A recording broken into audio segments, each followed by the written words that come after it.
જયશ્રીમાં એ ભજન, એમાં આ પંક્તિ આવી, પૂનમ દેખી પૂરણ પદ પામી. પછી મહંત બાપુ મને કે તમારે કંઈક બોલવું જ પડશે. એટલે મેં કીધું કે આપણે ત્યાં પદ કેટલા સાધના ક્ષેત્રમાં, વાળા સાહેબ, સાધના ક્ષેત્રમાં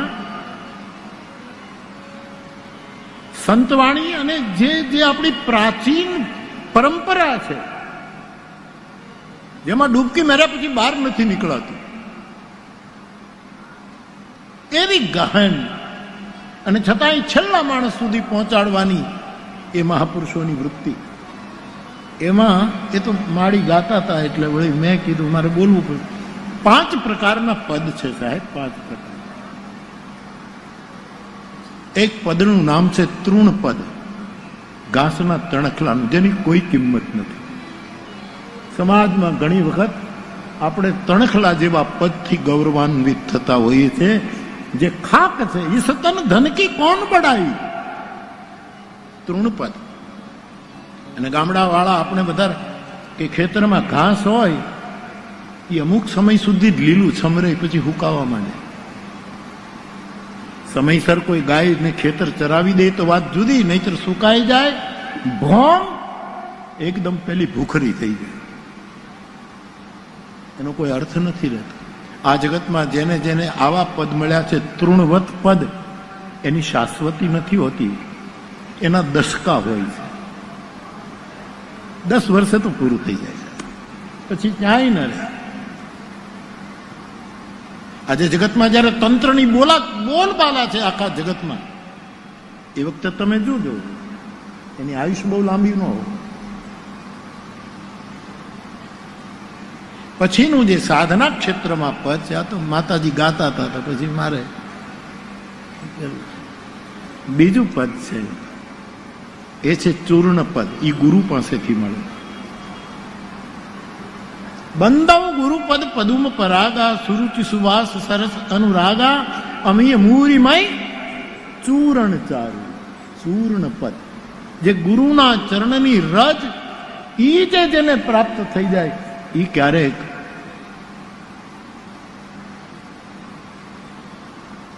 ઘણો આગળ વધી જાય સાધના ક્ષેત્ર. એને ચૂર્ણ પદ કહે છે. અને ચૂર્ણ હોય ને, એ પચાવવામાં એનાથી આરોગ્ય. આપણે ત્યાં ચૂર્ણનો બહુ મહિમા છે. આ હિંગાષ્ટક ચૂર્ણ જ પહેલા આવતું હતું, આ ટીકડીઓ હવે થઈ. આ બધા ચૂર્ણો જ હતા. એ બીજું પદ છે ચૂર્ણ પદ. શાસ્ત્રીય આધાર લઉં તો ઉર્ણ પદ. ઉર્ણ નાભી, કરોળિયો, કરોળિયો, ઉર્ણ નાભી, જે કરોળિયામાંથી જ બધું નીકળે ને પાછું કરોળિયો એમાં જ અટવાઈ જાય સાહેબ. એમ એક પદ એવું છે જે આપણામાંથી સંસાર નીકળ્યો હોય ને એ જ પાછો સંસાર આપણને ગોથું ખોડાય. આને ઉર્ણ પદ કહે શાસ્ત્રો. આ લોક અને વેદ બંને નો સમન્વય સદાય છે. આ ઉર્ણ પદ છે.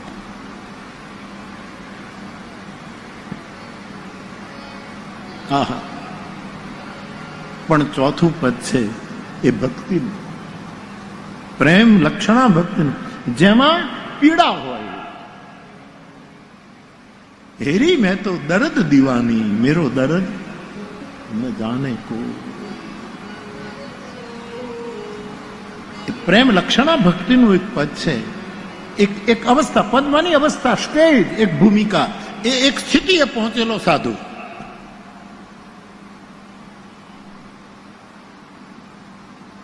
એનું નામ છે વ્રણપદ. ભરનિંગલ ગુંડું પાકે ને જેમ લવકારા શરૂ થાય ને, એમ હરિના વિરહમાં જયારે લવકારા શરૂ થાય.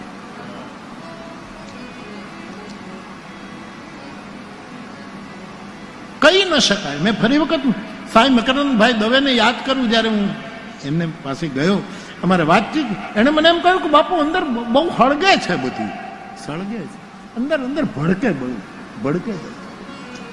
આ એના શબ્દો હતા. પ્રેમ લક્ષણા ભક્તિનો એક તાપ. આપણા ગુજરાતી ભાષામાં કેટલો મોટો, આનું ભાષાંતર ન થાય, આનો અર્થ જ આપને કે પાકેલું ગુમડું એ પછી જે લવકારા કરે, આ લવકારાની આગળ આ લવ જે કરે છે ને એલો વી, એનું કોઈ અર્થ નથી. લવ એટલે પ્રેમ, I love you, I miss you, આ લવ શબ્દનો કોઈ, આ તો લવકારા છે. કોઈને કહેવાય નહીં, સહેવાય નહીં. અને જોશીડા મારા જોશ તો જુઓ, અમને કે દાડે મળશે ઘેલો. આ એક લવકાર, એક પીડા. એને સાધુ જગતે જેણે ભજનમાં ડૂબકી મારીને બહાર નથી નીકળી શક્યા એવા મહાપુરુષોએ વ્રણપદ કહ્યું છે, વેદનાનું. અને ઈ સિલસિલામાં સવારામ બાપા કહે છે પૂરણ પદ.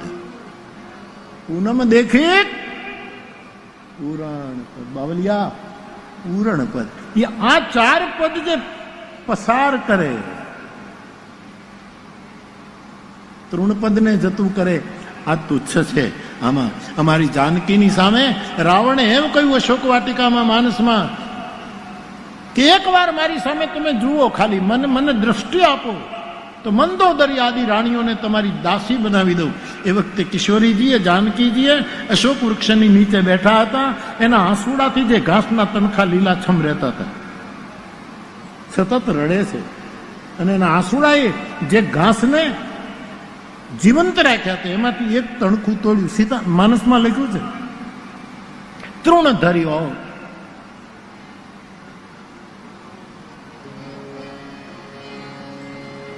તણખલાની આડ લીધી મર્યાદા. તૃણધરી ઓટ કહતી વહી દેગી, એક મર્યાદા લઈને. જેમ આપણે સસરાની સાથે કોઈ બાઈ માણસ બોલે, આપણે તો આમ બારણાની પાછળ ઉભી રહીને ઓટ લઈને બોલે, એમ સીધું ન બોલે, કાં તો છેડો આડો કરીને બોલે. તૃણની ઓટ લીધી. તૃણધરી ઓટ કહતી વહી દેગી, સુમિરી અવધપતિ પરમ સ્નેહી. ગુરુમુખી અર્થો પછી એમાંથી જે નીકળતા હતા એ આવા હતા કે રાવણે જ્યારે વૈભવ બતાવ્યો ત્યારે કહ્યું કે તારો વૈભવ મારી દૃષ્ટિએ આ તૃણવત છે. આ તણખલાનું, આને કહેવાય તૃણપદ. એક સાધુએ તો વળી એવું કહ્યું કે જાનકીજીએ તણખલાને શું કામ લીધું? પાંદડું પડ્યું હોત તો પાંદડું લઈ લીધું હોત, તો એકાદો કાંકરો લીધો હોત તો આડત તો કોઈ પણ રહે. અથવા તો ખાલી આમ હાથ રાખીને બોલ્યા હોત તોય ચાલત ને, પણ તણખલું શું કામ? સીતાજીને થયું કે હે તણખલા, તું પણ પૃથ્વીનું સંતાન અને હું પણ પૃથ્વીનું સંતાન. આપણે બેન ભાઈ છીએ, બેન ભાઈ. અને જે દિવસે બેનને તકલીફ થાય ને ત્યારે ભાઈ જ વાર આવે. અને આપણે ત્યાં રા નવઘણની કથા પ્રસિદ્ધ છે. જાહલ અને ના રા નવઘણની કથા.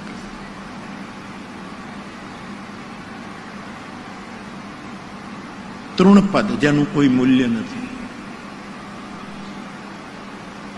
બીજું પદ ખાલી સ્મરણ માટે આગળ વધી જાઉં. બીજું પદ ચૂર્ણ પદ છે, થોડું વિશેષ છે. ગુરુ ચરણની રજ મને થોડાક આગળ લઈ જાય છે. ત્રીજું પદ છે પૂર્ણ પદ.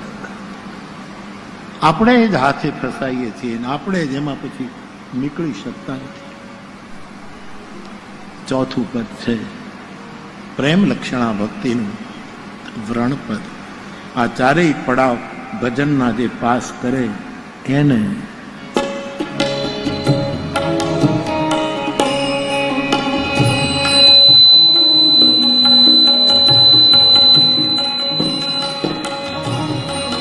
એ પૂનમ દે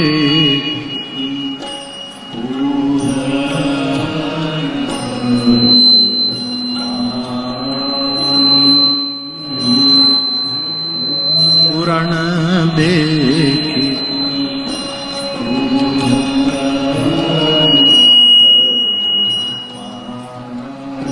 ઈ પૂનમ બહારની નહોતી, ગુરુમુખ ચંદ્રમાં ગુરુનો દેખ્યા ઈ પૂનમ હતી. આકાશનો ચાંદો તો રાહુ ગળી જાય, શુક્લ પક્ષમાં વૃદ્ધિ પામે અને કૃષ્ણ પક્ષમાં ઘટતો જાય, પણ મળ્યા